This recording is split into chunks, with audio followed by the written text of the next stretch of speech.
Team India की ऐतिहासिक जीत के बाद देश भर में जश्न मनाया गया।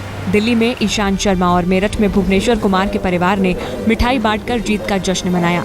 देश के कई शहरों में क्रिकेट फैंस ने टीम की शानदार जीत पर खुशियां मनाई।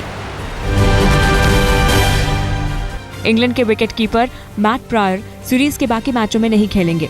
लॉर्ड्स टेस्ट में हार के बाद उन्होंने सीजन में मैदान में नहीं उतरने का ऐलान किया।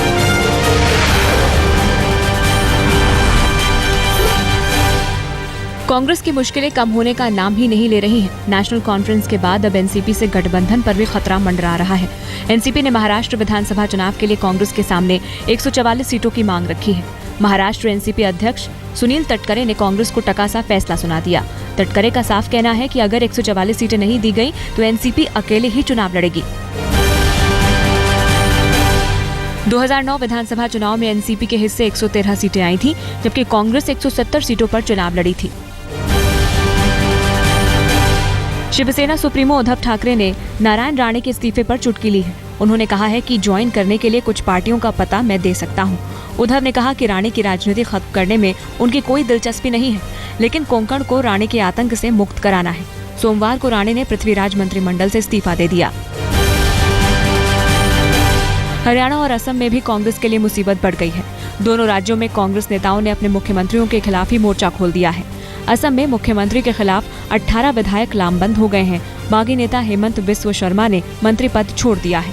कांग्रेस के बागी विधायकों ने पार्टी आलाकमान से मुख्यमंत्री तरुण गोगोई को हटाने की मांग की है। हरियाणा में कांग्रेस नेता बीरेंद्र सिंह ने राज्य के मुख्यमंत्री भूपिंदर सिंह हुड्डा के खिलाफ मोर्चा खोल दिया है। बीरेंद्र ने कहा कि हुड्डा को नहीं हटाया गया तो विधानसभा चुनाव में भी करारी हार मिलेगी। हुड्डा से नाराजगी इसलिए है कि जिस तरीके से उन्होंने चुनाव लड़ा या लड़ाया, उसके परिणाम देख लिए। 90% हरियाणा को एक साइड में करके अगर 10% के लिए आप कुछ करेंगे, यानी खाली रोहतक के लिए, तो यही परिणाम आएंगे। वो खाली वाली बात आप देख लेना।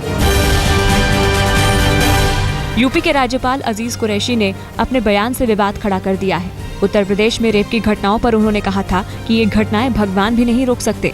यूपी के राज्यपाल ने मुख्यमंत्री अखिलेश यादव की जमकर तारीफ की और कहा कि रेप की घटनाओं पर राजनीति ठीक नहीं। सारे पुलिस फोर्स लगा देने पर भी रेप की घटनाएं नहीं रुक सकती।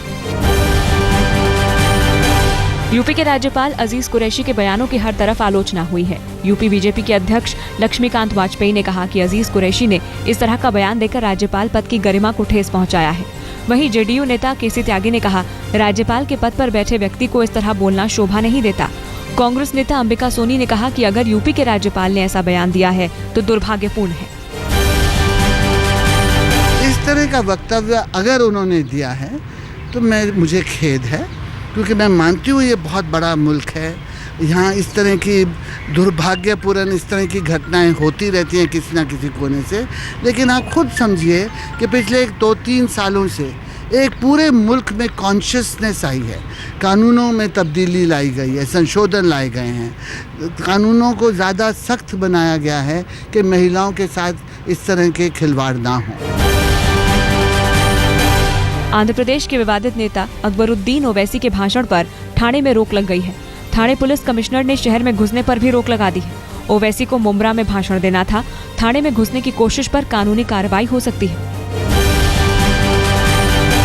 लालू यादव के साले साधु यादव की मुश्किलें बढ़ सकती हैं। कैश बरामदगी मामले में पटना पुलिस ने जांच के लिए इनकम टैक्स को पत्र लिखा है।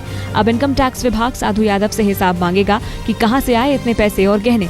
साधु यादव के घर चोरी हुई थी। बाद में पुलिस ने चोरों से 39 लाख कैश और 1 करोड़ के गहने बरामद किए थे।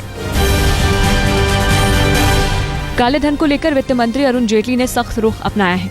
उन्होंने अधिकारियों को निर्देश दिया है कि देश में काले धन का पता लगाएं। जेटली ने कहा कि सरकार विदेशों से काला धन लाने की कोशिश में लगी हुई है, लेकिन देश में काले धन की भी छानबीन करनी होगी। दिल्ली के पूर्व मुख्यमंत्री अरविंद केजरीवाल फिर से गाजियाबाद के कौशाम्बी वाले घर का रुख कर सकते हैं। सूत्रों के मुताबिक वो इस महीने के अंत में पुराने घर में शिफ्ट हो जाएंगे। केजरीवाल दिल्ली के तिलक लेन में सरकारी फ्लैट में रह रहे हैं। मुख्यमंत्री पद से हटने के बाद उन्होंने सरकारी आवास खाली नहीं किया। फिलहाल वो बाजार भाव पर किराया दे रहे हैं। बीजेपी सांसद सदन की कार्यवाही में पूरी तैयारी के साथ आना चाहते हैं, फिर वो सियासी मुद्दा हो चाहे आर्थिक मुद्दा। यही वजह है कि पार्टी ने आर्थिक मसलों पर सांसदों को बेहतर तरीके से तैयार करने के लिए ट्रेनिंग की व्यवस्था की है। इसके लिए पार्टी ने बकायदा 30 सांसदों को चुना। चुने सांसदों को जाने माने अर्थशास्त्रियों से ट्रेनिंग दिलाई गई। प्रधानमंत्री नरेंद्र मोदी परमाणु विज्ञान को स्कूलों और कॉलेजों तक पहुंचाना चाहते हैं। सोमवार को भाभा एटॉमिक रिसर्च सेंटर के वैज्ञानिकों से मिलने के बाद उन्होंने कहा कि देश के भविष्य के लिए ऊर्जा सुरक्षा जरूरी है। परमाणु ऊर्जा को बढ़ावा देने के लिए सरकार हर संभव मदद करेगी। इस मौके पर बार्क के वैज्ञानिकों ने प्रधानमंत्री को परमाणु कार्यक्रमों की जानकारी दी। आंध्र प्रदेश के बंटवारे के बाद अफसरों का बंटवारा भी हो गया। केंद्र सरकार ने तेलंगाना और सीमांध्र अफसर अलॉट कर दिए।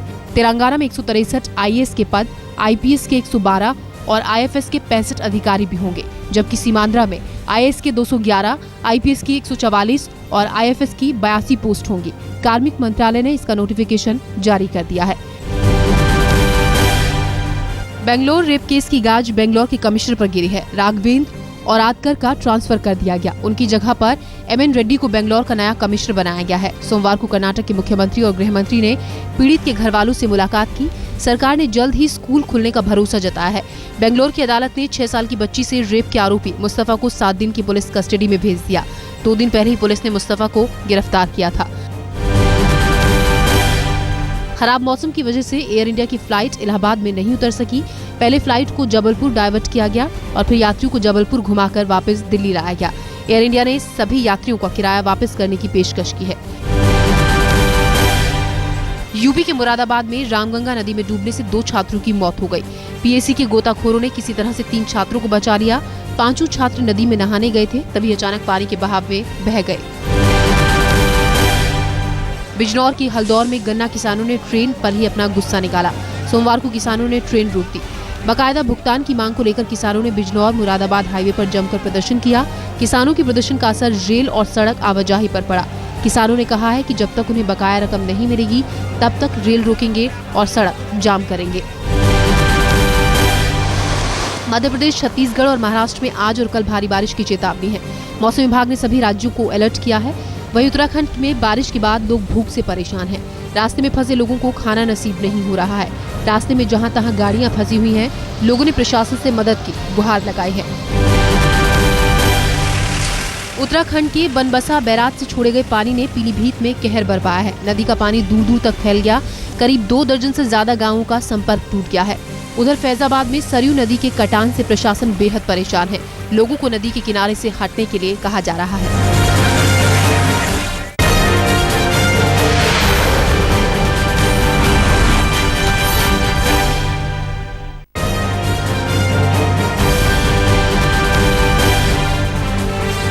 दिल्ली के RK पुरम में कार में मिली 3 युवकों की लाश। तीनों की उम्र 25 से 30 साल के बीच है। सोमवार रात करीब 11 बजे लाश मिलने की खबर मिली। बताया जाता है कार का AC चल रहा था। मौत की वजहों को लेकर सस्पेंस बना हुआ है। पुलिस को आशंका है कि रुकी कार में AC चलने की वजह से तीनों युवकों की जान गई हो। दिल्ली के RK पुरम के सेक्टर 4 इलाके में सोमवार देर रात तकरीबन 11 बजे एक ही कार में 3 युवकों की लाश मिलने से सनसनी फैल गई। आप देख सकते हैं RK पुरम थाने में खड़ी DL4CAB 8076 नंबर की सफेद रंग की वही होंडा सिटी कार है जिसमें सोमवार रात तकरीबन 11 बजे के आसपास 3 लड़कों की लाश मिलने की खबर मिली। फौरन ही पुलिस मौका वारदात पर पहुंची। जब कार के अंदर पुलिस ने झांक कर देखा तो तीनों इस गाड़ी के अंदर पड़े हुए थे। दिल्ली के गाजीपुर में संदिग्ध हालत में एक युवक की लाश मिली है।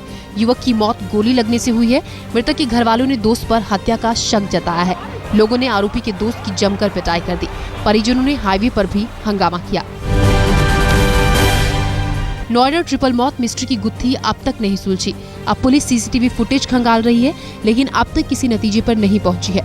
नोएडा की सेक्टर 120 के जिस प्रतीक लॉरेल अपार्टमेंट में ये कत्ल हुआ, वहाँ सिक्योरिटी के अच्छे इंतजाम हैं। गेट पर गार्ड तैनात रहते हैं। इससे पुलिस को लगता है कि हत्यारे की फ्रेंडली एंट्री हुई थी। लखनऊ कांड के आरोपी का बयान दर्ज हो गया है।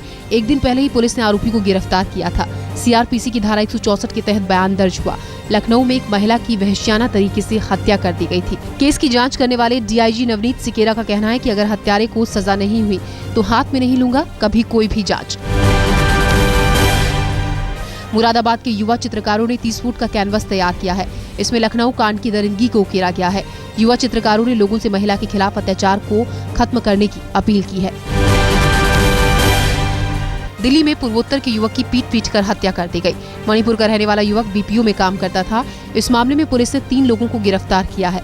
मृतक के परिजनों का आरोप है कि कोटला मुबारकपुर में वो दोस्तों से मिलने के लिए गया था। रास्ते में ऑल्टो कार से आए कुछ लोगों ने उसकी पिटाई कर दी। युवक के दोस्त का आरोप है कि बिना किसी बात के कार सवार युवकों ने हमला किया था। गृह राज्य मंत्री किरण रिजिजू ने मणिपुर के युवक की हत्या की जांच के आदेश दे दिए हैं।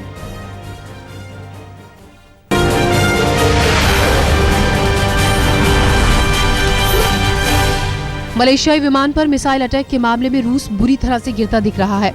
यूरोप और अमेरिका अब खुलकर रूस पर कार्रवाई की मांग कर रहे हैं। ब्रिटेन के प्रधानमंत्री डेविड कैमरून ने यूरोपियन देशों से अपील की है कि वो रूस को हथियार न बेचें।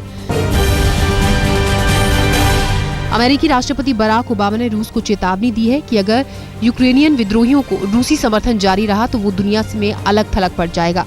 दुनिया भर में हो रही आलोचना के बाद रूसी राष्ट्रपति व्लादिमीर पुतिन का सुर बदल गया है। उन्होंने विद्रोहियों से अपील की है कि घटनास्थल पर आने से अंतर्राष्ट्रीय टीम को न रोका जाए। यूक्रेन के विद्रोहियों के तेवर भी नरम पड़े हैं। यूक्रेनियम विद्रोही मलेशियाई विमान हादसे के मारे गए लोगों के शव देने को तैयार हो गए हैं।